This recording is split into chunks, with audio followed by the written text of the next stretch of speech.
Hi, my name's Dylan Wilson. I'm a certified instructor with the system CBT, or Commando Battle Tactics, with a combat tip for you for today. Today's video is a bit more unique. I want to share with you how our system would use the Hunga Munga in CQB, or close quarter combat. Our reason for doing this is just like any other elite forces military usually. They train to use the weapons of whatever country they may be operating in. They may be in that country on vacation, on assignment, on operation, what have you. Yeah, they train to use whatever weaponry is available. That's the way we are with our system. It's included with all types of martial arts weapons. Plus, we're also encouraged to train with weapons that are from our cultural heritage. So we have people that are, say, Mexican Americans. They're encouraged to train with weapons from like the ancient Aztecs used. And people who are Ghanaian train with weapons from Ghana, Africa, that kind of thing. So that's what we'll cover today, how to use the Hunga Munga in combat. Now, before we get underway, there are different people call this knife different things. Like, we always refer to this as a Hunga Munga. There's another type knife called a Kpinga, which people call this interchangeably. Yet, this is what we've always called a Hunga Munga. And if you look at this image here, this is what usually people refer to as a Kpinga. Now, different people call it different names. Again, this is a Kpinga, and we see here is what we call a Hunga Munga. So we're going to show you how we use the Hunga Munga, though the techniques would work for a Kpinga design as well. All right, so the way we're trained in CQB, whenever we have a different type of weapon, we always seek to find the weapons that we are expert in this weapon. So the first thing that we see if we're looking at it is if I were to cover this part up, and you look at just this, you see that we have essentially an axe, right? Someone could say, oh, it's like a machete or even like a saber, yet because it's curved, yet because of the length of it, we would view it as an axe. If you kind of imagine that filled in. Every culture has produced some manner of axe all throughout the ages. So all of our axe techniques, we would know how to use it like this. And I'll show you some of the axes.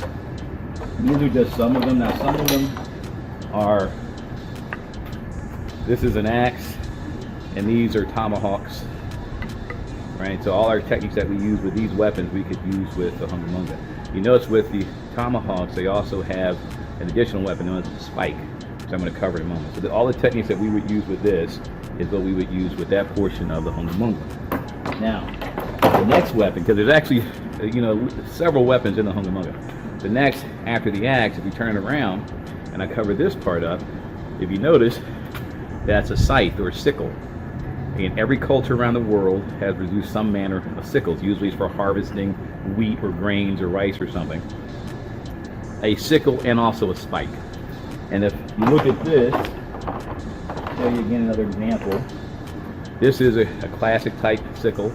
Again, you're harvesting wheat, different grains, rice, that kind of thing. It's an excellent combat weapon too.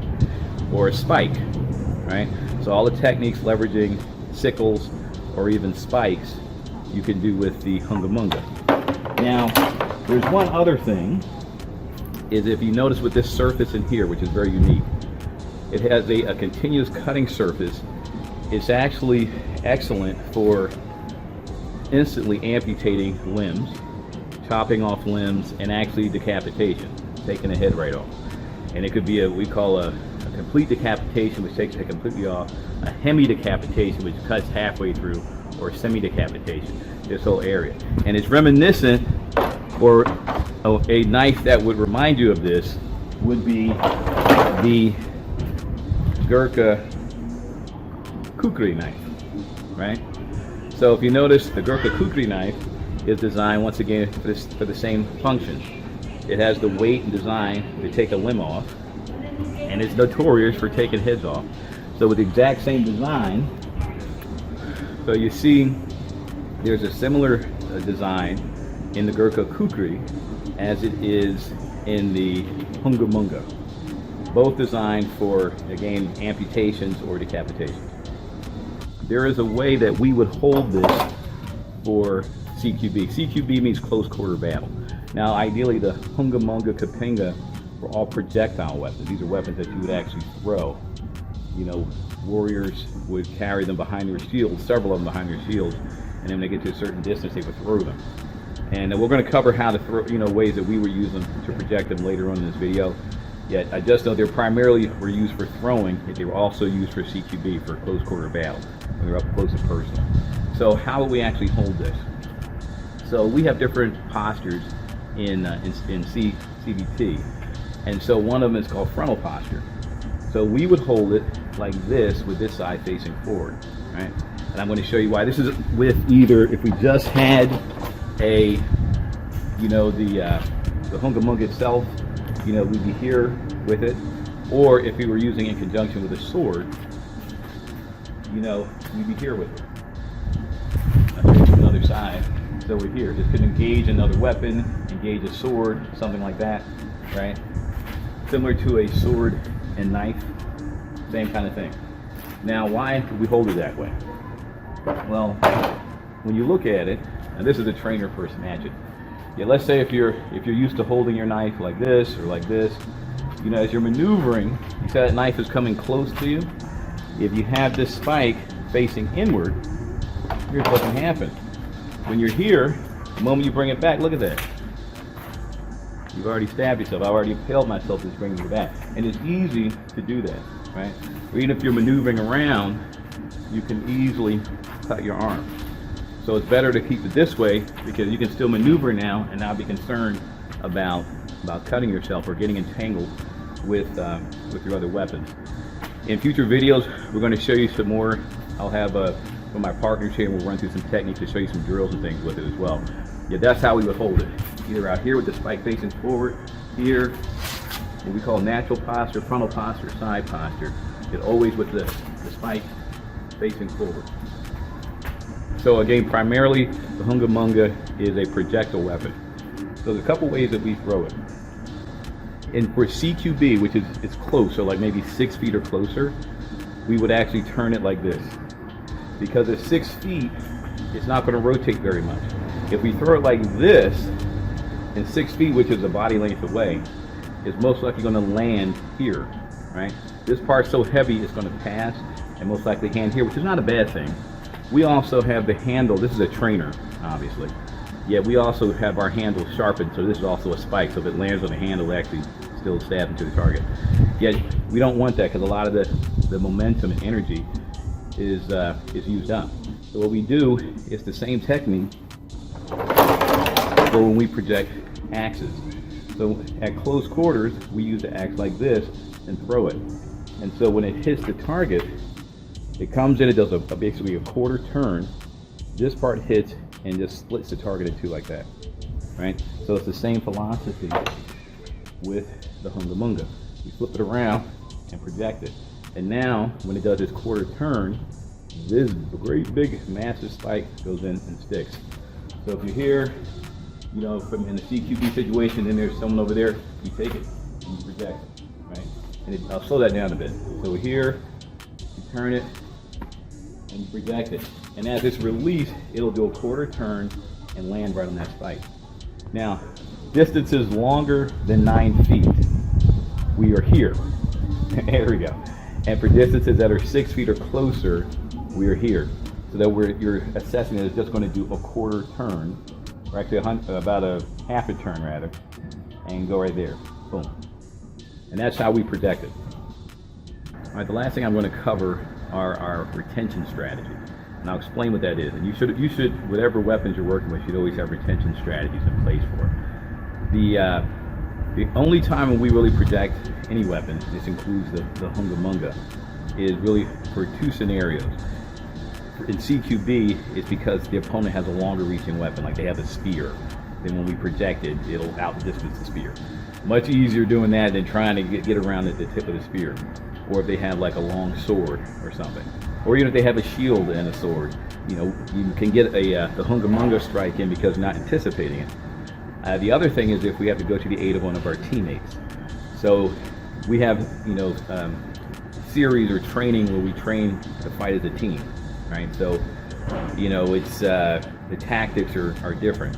So if one of your teammates is about to get, taken out by an opponent, or the opponent's getting the better of them, and you're here, engaging opponents here, and you see this over there, it's easy for you to, boom, right?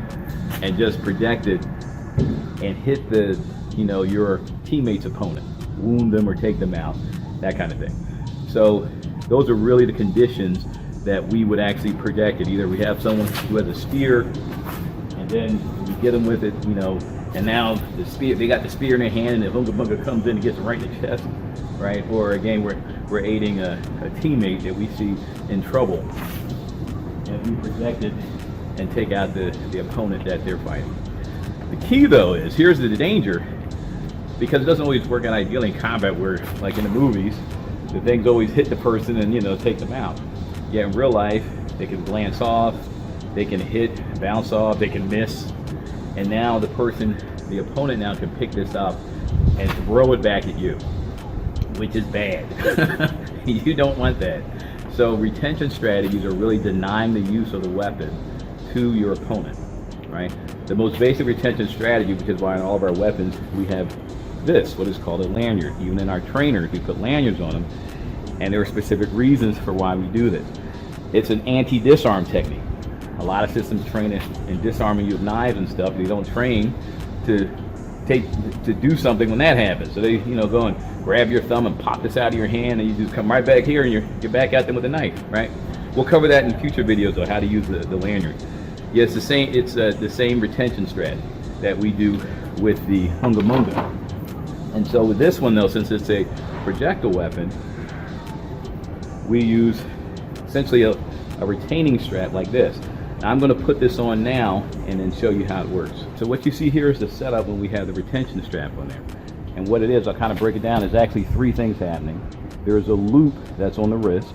We use this for other projectile weapons too, not just for the Hunga Munga.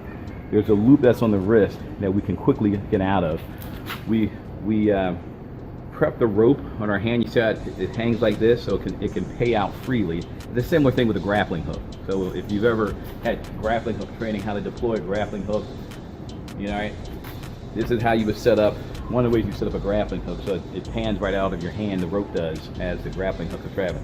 By the way, this can be used as a grappling hook as well. So it's set up like this, and then we will grab the weapon in our hand, see that? And this actually helps you get a nicer grip on the Hunga Munga. So it doesn't get in the way when you're using it, right? Yet when the time comes that you actually need to project it, right? And I'm going to actually project it, not full power because it'll travel a great distance. I'm going to show you what it looks like, and more importantly, how we actually pull it back. Yet the main thing is once we project it, that now we deny the opponent from being able to pick it up and use it against us. And I'm going to show you how that works now. And to then bring it back, we just simply use our leg to pull it back towards it. Let's say it stayed out further. And again, remember it would hit a target. Yeah, let's say it went far over there, right?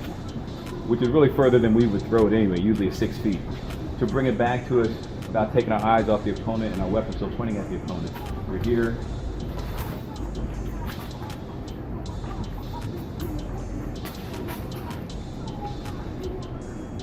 Right? And that's the key thing, is that there's never an opening. You do the same thing. So if I'm here, there's never a time for the opponent to do anything. And we only do that throwing technique if we done one time, because we don't have the time in the midst of a combat situation to prep the rope again. So it's really just meant to be used for one-time use. To get out of the rope, because you might say, oh, well now somebody could grab it, your opponent could grab it, right? And then they could like pull your arm and your arm's like hanging off like this, and they have someone else come in and attack you, take you out. Well, that's not the case, because once we have it, it's as simple as doing this. We're here, we take the snap link off, and we let the rope drop off our wrist. Very simple. Snap link off, shake it off, and we're back here.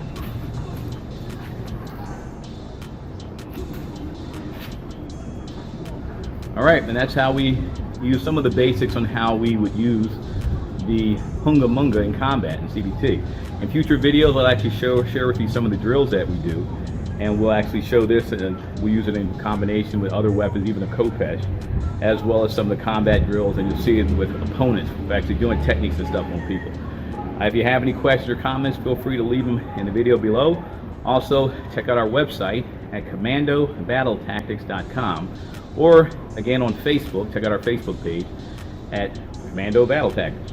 We have an awesome Facebook group for you.